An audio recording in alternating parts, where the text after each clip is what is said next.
उसका कुबर टूट गया, कपाल फूट गया, दांत टूट गए और मुंह से खून बहने लगा। वह कराहती हुई बोली, हाय देव, मैंने क्या बिगाड़ा जो भला करते हुए बुरा फल पाया। उसकी यह बात सुनकर और उसे नख से शिखा तक दुष्ट जानकर शत्रुघ्न जी झूठा पकड़ पकड़ कर उसे घसीटने लगे। तब दयानिधि भरत जी ने उसको छुड़ा दिया और दोनों भाई तुरंत कौशल्या जी के पास गए। कौशल्या जी मैले वस्त्र पहने हैं, चेहरे का रंग बदला हुआ है, व्याकुल हो रही हैं, दुख के बोझ से शरीर सूख गया है, ऐसे दिख रही हैं जैसे सोने की सुंदर कल्पलता को वन में पाला मार गया हो।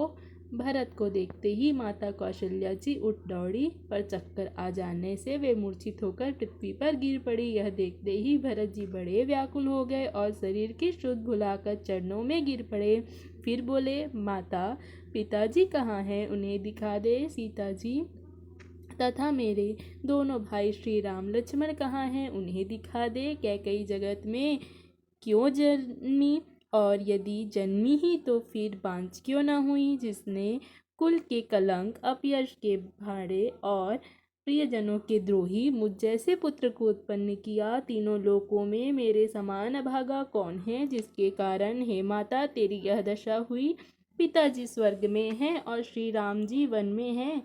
केतु के समान केवल मैं ही इन सब अनर्थों का कारण हूँ। मुझे धिक्कार है, मैं बांस के वन में आग उत्पन्न हुआ और कठिन दा अर्थात दुख और दोषों का भागी बना। भरत जी के कोमल वचन सुनकर माता कौशल्या जी फिर संभल कर उठी। उन्होंने भरत को उठाकर छाती से लगा लिया और आंखों में आंसू बहाने लगी। सरल स्वभाव वाली माता ने बड़े प्यार से भरत जी को छाती से लगा लिया, जैसे श्री राम जी ही लौटकर आ गए हो। फिर लक्ष्मण जी के छोटे भाई शत्रुघ्न को हृदय से लगाया। शोक और प्यार हृदय में समाता नहीं है। कौशल्या जी का स्वभाव देख सब कोई कह रहे हैं, श्री राम की माता का ऐसा स्वभाव क्यों न हो। माता ने भरत जी को गोद में बैठाया और उनके आंसू पोंछकर कोमल वचन बोली, हे वत्स, मैं बलैया लेती हूँ, तुम भी धीरज धरो, बुरा समय जानकर शोक त्याग दो। काल और कर्म की गति अमिट जानकर हृदय में हानि और ग्लानि मत मानो। हे तात, किसी को दोष मत दो। विधाता मुझको सब प्रकार से उल्टा हो गया, जो इतने दुख पर भी मुझे झिला रहा है। अब भी कौन जानता है उसे क्या आ रहा है। हे तात, पिता की आज्ञा से श्री रघुवीर ने भूषण वस्त्र त्याग दिए और वल्कल वस्त्र पहन लिए। उनके हृदय में ना कुछ विषाद था न हर्ष। उनका मुख प्रसन्न था, मन में न आसक्ति थी न रोष द्वेष। सबका सब तरह से संतोष कराकर वे वन को चले। यह सुनकर सीता भी उनके साथ लग गई। श्री राम के चरणों की अनुरागिनी वे किसी तरह न रही। सुनते ही लक्ष्मण भी साथ ही उठ चले। श्री रघुनाथ ने उन्हें रोकने के बड़े यत्न किए, पर वे न रहे। तब श्री रघुनाथ जी सबको सिर झुकाकर सीता और छोटे भाई लक्ष्मण को साथ लेकर चले गए। श्री राम, लक्ष्मण और सीता वन को चले गए। मैं ना तो साथ ही गई और न मैंने अपने प्राण ही उनके साथ भेजे। यह सब इन्हीं आंखों के सामने हुआ, तो भी अभागे जीव ने शरीर नहीं छोड़ा। अपने स्नेह की तरफ देखकर मुझे लाज भी नहीं आती। राम सरीखे पुत्र को मैं माता, जीना और मरना तो राजा ने खूब जाना। मेरा हृदय तो सैकड़ों वज्रों के समान कठोर है। कौशल्या जी के वचनों को सुनकर भरत सहित सारा रनिवास व्याकुल होकर विलाप करने लगा। राजमहल जैसे शोक का विनिवास बन गया हो। भरत शत्रुघ्न दोनों भाई विकल होकर विलाप करने लगे। तब कौशल्या जी ने उनको हृदय से लगाया, अनेकों प्रकार से भरत जी को समझाया और बहुत सी विवेक भरी बातें उन्हें कहकर सुनाई।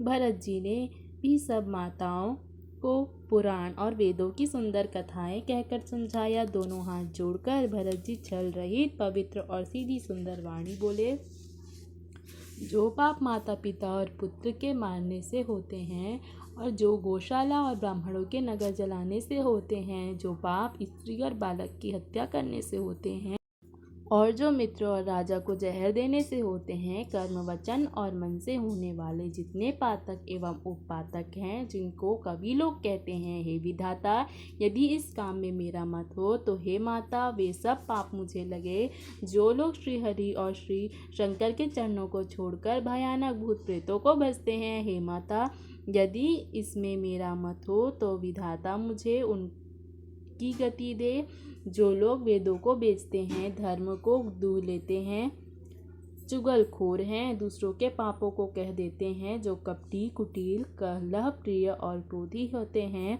तथा जो वेदों की निंदा करने वाले और विश्व भर के विरोधी हैं, जो लोभी, लंपट और लालचियों का आचरण करने वाले हैं, जो पराये धन और पराई स्त्री की ताक में रहते हैं। हे जननी, यदि इस काम से मेरी सम्मति हो तो मैं उनकी भयानक गति को पाऊँ जिनका सत्संग से प्रेम नहीं है, जो अभागे परमार्थ के मार्ग से विमुख हैं, जो मनुष्य शरीर पाकर भी श्री हरि का भजन नहीं करते, जिनको हरिहर अर्थात भगवान विष्णु और शंकर जी का श्रेयस नहीं सुहाता, जो वेद मार्ग को छोड़कर काम वेद प्रतिकूल मार्ग पर चलते हैं, जो ठग हैं और वेश बनाकर जगत को छलते हैं। हे माता, यदि मैं उस भेद को जानता भी हूँ तो भी शंकर जी मुझे उन लोगों की गति दे। माता कौशल्या भी भरत जी के स्वाभाविक ही सच्चे और सरल वचनों को सुनकर कहने लगी, हे तात, तुम तो मन वचन और शरीर से ही श्री रामचंद्र जी के प्यारे हो। श्री राम तुम्हारे प्राणों में से भी बढ़कर प्राण प्रिय हैं और तुम भी श्री राम को प्राणों से भी अधिक प्यारे हो। चंद्रमा चाहे विष चुआने लगे और पाला आग बरसाने लगे, जलचर जीव जल से विरक्त हो जाए और ज्ञान हो जाने पर भी चाहे मोह ना मिटे, पर तुम श्री रामचंद्र जी के प्रतिकूल कभी नहीं हो सकते, इसमें तुम्हारी सम्मति है। जगत में जो कोई ऐसा कहते हैं वे स्वप्न में भी सुख और शुभ गति नहीं पाएंगे। ऐसा कहकर माता कौशल्या ने भरत जी को हृदय से लगा लिया। उनके स्तनों से दूध बहने लगा और आंखों में प्रेमाश्रु का जल छा गया। इस प्रकार बहुत विलाप करते हुए सारी रात बैठे ही बैठे गुजर गई। तब वामदेव जी और वशिष्ठ जी आए। उन्होंने सब मंत्रियों तथा महाजनों को बुलाया। फिर मुनि वशिष्ठ जी ने परमार्थ के सुंदर समयानुकूल वचन कहकर बहुत प्रकार से भरत जी को उपदेश दिए। वशिष्ठ जी ने कहा, हे तात, हृदय में धीरज धरो और आज जिस कार्य के करने का मौका है उसे करो। गुरु जी के वचन सुनकर भरत उठे और उन्होंने सब तैयारी करने के लिए कहा। वेदों में बताई विधि से राजा की देह का स्नान कराया और परम चित्रित विमान बनाया। भरत जी ने सब माताओं को चरण पकड़कर रखा अर्थात प्रार्थना करके उनको सती होने